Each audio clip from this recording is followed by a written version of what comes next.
Hey R&B fam, I'm Bianca Renee. And I'm Royce. And today we're going to finally review the Nanit Plus baby monitor. Oh yes. The one that Royce really wanted. I was really excited for this. Why? Like really excited. Why did we need the most expensive baby monitor? Because it's cool technology and I love technology, and now it's technology that relates to my baby. This is true.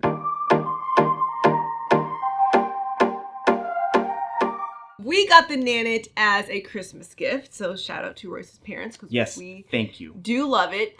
But the cool thing about this one that really caught my eye was that it connects to your phone. That was one thing that I really wanted. So I have to carry around a monitor, like having another thing to keep and move around. And I really like that it mounts to the wall, so you get a really nice bird's eye view of the whole crib. You can watch the baby. You're just kind of like literally just overseeing him.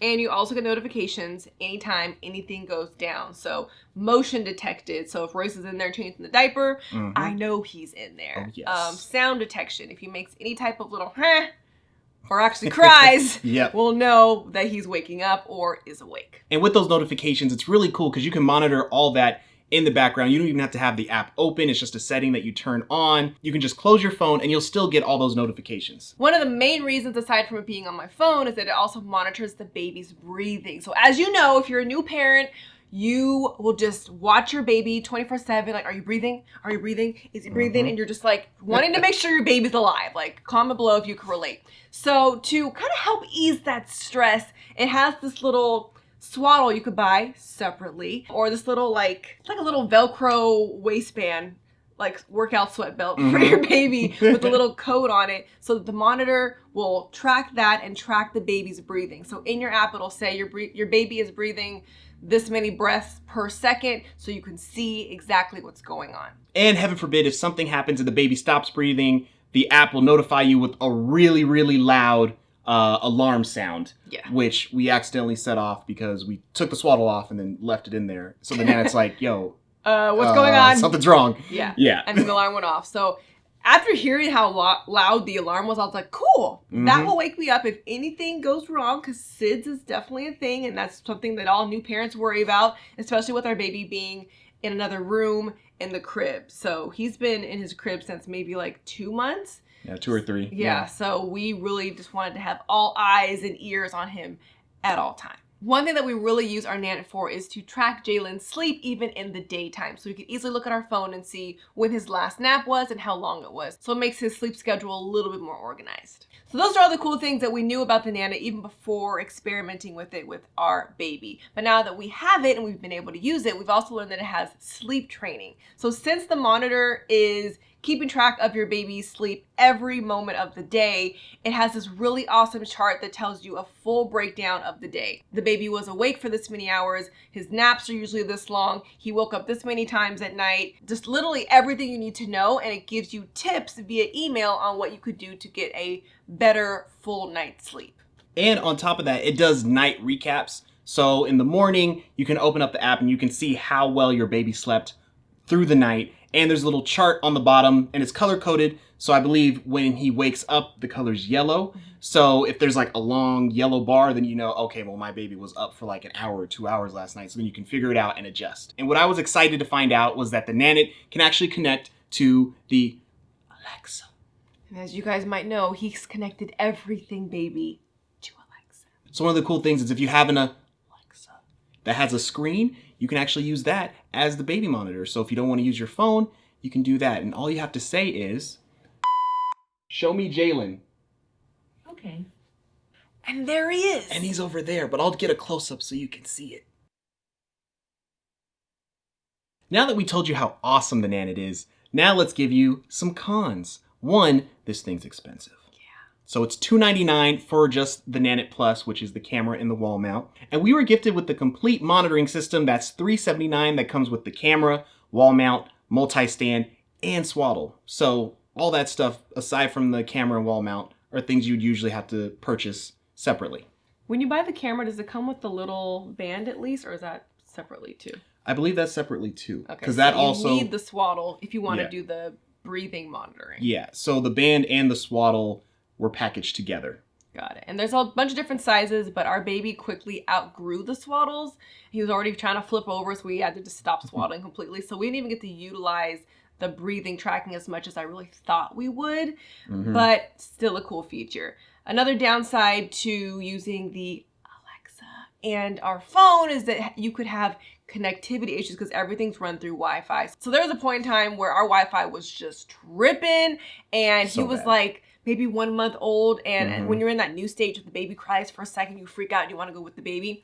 So we realized that our Wi-Fi cut out, so we didn't have the baby sound on for a couple hours, and being new parents, like we started to freak out, like Yeah. what happened in those hours? We weren't there. What was he crying for a long time? And you feel Mhm. bad. Now if he cries, I mean, we're a little used to it now. But in those beginning days, knowing that the Wi-Fi can cut out and then you like lose your visual and your sound makes you a little uncomfortable. Now, the Nanit also works over your phone's cellular data, Yes. but we have T-Mobile, and the way our T-Mobile's set up right now in our area, it also sucks. Yeah. Yeah. So that's the only downside, is that it could disconnect. It's only happened to us a handful of times, but you know, what could happen in those handful of times? Exactly. And probably the biggest downside with the Nanit always being connected to your phone is it's going to drain your battery, especially if you have the setting on to monitor in the background. So even though your phone's closed, you're still going to get all those notifications. You can still hear what's going on, all that. It's going to take a big toll on your phone.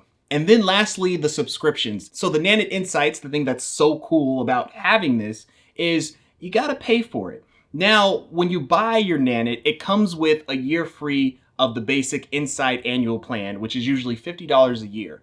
But with that plan, you only get 7 days of tracking. Once you go past that week, you can't go back and see the archives of how your baby slept or anything like that. You'll have to upgrade to the premium package, which is $100 a year, which gives you only 30 days of tracking. So you only get a month. So to get unlimited tracking, you need to pay $300 a year. That's as much as the Nanit itself. Yes, exactly. So you might be thinking like, okay, well, why would I have to like really keep in mind how my baby slept last week? It's in the past. Like there's a time where we were curious, okay, look, he's sleeping 7 hours, but maybe last week he slept 6 hours a night. So it's just kind of like good for your own sleep tracking or sleep training. But I mean, once he's 2 years old, are we going to care? Probably not. And another cool feature in the Nanit app is that each parent can have their own account. So you can set up a mom account and a dad account. As you can give the option to share your account with other family members. Yeah. You might think that's cute Don't do until that. you go downstairs topless and you forget. And now grandma's like, oh, child, I saw you take the baby out the crib. Let me tell you. That's not more than I want to see. Neither of Jalen's grandmas speak like this. Yeah, but- this is how every grandma speaks to me in my mind. But knowing this is a reason why some people often opt out of doing anything that's over Wi-Fi for security and privacy reasons. But we did our research, and Royce found that this was one of like the top security, safety baby monitors that are over Bluetooth, so we don't have to worry about any like hacking or anything. Yeah, like they that. tout their security system, and I've researched they have yet to be hacked to my knowledge. I couldn't find anything. So as long as they ain't been hacked yet, I'm going to keep using it. The Nanit also has a microphone in the app, so you could use it to talk to the baby. I haven't really used it on the baby yet, but I've used it several times to scare Royce. So Horrible. the connection works so well that if Royce is here babysitting with the baby and I'm at like my parents' house and I see sound detected, I could see that Royce is in the nursery changing the baby's diaper. Just watch. So I usually go, I see you. It's the creepiest thing in the world. Don't you ever do that to me though, because I will cry. She wouldn't take it. She wouldn't be able to take I wouldn't it. be able to do it. But it's really funny to mess with your husband. But once Jalen's actually like old enough to be a toddler and like, you know, messing with things, I could be like, hey, I see you. Put that down. That'll be fun. So that is everything we think you need to know about the Nanit and Nanit Plus. Overall, I still would recommend it. I love it. We've used it every day since we've had our baby. It's really nice to be able to keep track of his sleep training. Right now he's 7 months. He was sleeping through the night. Right now he's going through a little 7-month sleep regression where he's still waking up once in the middle of the night. But Nanit has realized that, and we get emails saying, hey, we noticed your baby has been waking up. Try this, try that, and it gives you really great sleep training tips. So as a new parent, it's been very helpful. I'd still recommend it, even though it's very pricey. Put it on your register, see if someone will buy it for you at the baby shower. Do that, because it's a great investment. Trust me, you're going to love this thing.